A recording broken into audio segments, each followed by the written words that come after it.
The email draft that changed everything. It started with something so small, barely a flicker on an ordinary afternoon. I was organizing old files on the shared laptop in the corner of our modest home in Asheville, North Carolina. Nothing suspicious, just the mundane task of clearing clutter. That's when I found it, an unsent email draft buried deep in the trash folder. The subject line read, "Couples Retreat Confirmation, Blue Ridge Pines Resort." I clicked it open, expecting maybe a surprise trip for us. But my name wasn't on the booking. Instead, it listed Hannah, my wife of 6 years, beside a man named Nathan Coleridge. A silence fell over me like snowfall, soft, slow, and suffocating. My mind stumbled as I reread the names. Hannah had told me she was going to be at a baking conference that same weekend. She owned a small but beloved bakery in town, and between managing it and raising our 5-year-old son Noah, she was always juggling one thing or another. I stared at the screen. Hannah and Nathan. Not a conference, but a weekend getaway at a luxury resort nestled in the Blue Ridge Mountains. Just the two of them. I dug deeper, driven by something between dread and disbelief.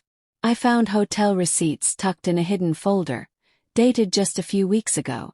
There was also a chat thread between Hannah and Nathan. He was her business partner for a recent wedding catering event. I had met him once, well-dressed, charismatic, with a smile that hovered too long. The messages weren't explicit, but the tone was unmistakable. Phrases like, "I can't wait to get away again," and "last time was unforgettable."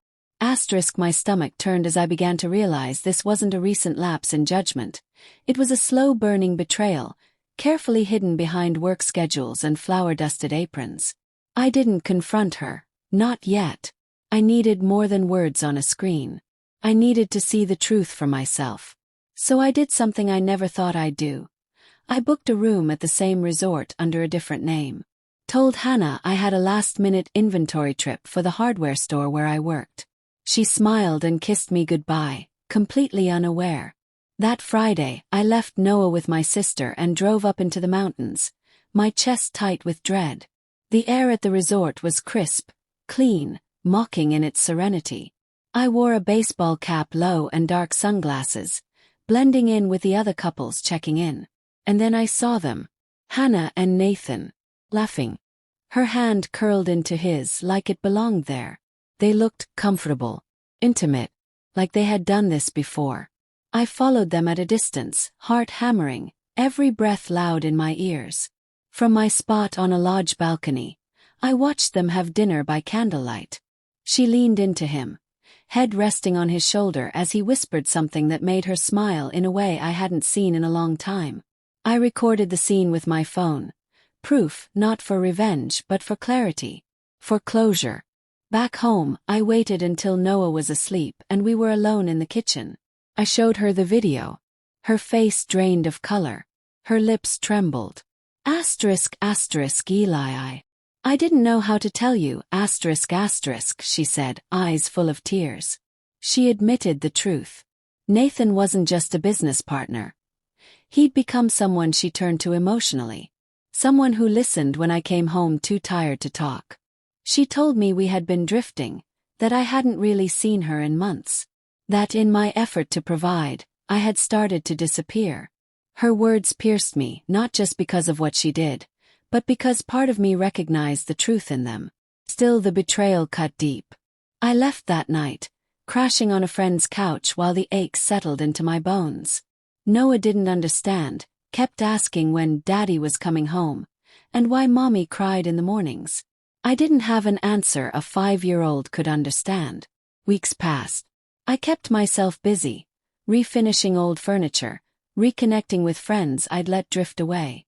Slowly, I reclaimed pieces of myself I hadn't realized I'd lost.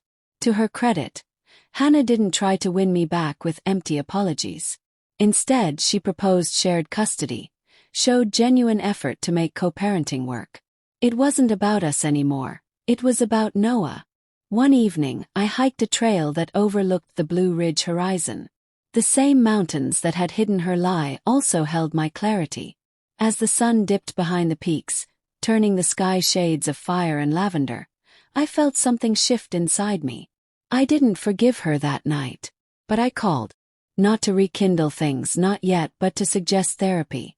For Noah. For closure. Maybe even for us. Because sometimes betrayal doesn't just shatter your world. It uncovers cracks that had been there all along. And maybe, just maybe, healing starts when you stop pretending everything was perfect to begin with. That weekend retreat exposed her affair. But it also held up a mirror I couldn't ignore. Sometimes it takes a lie to force the truth into the light.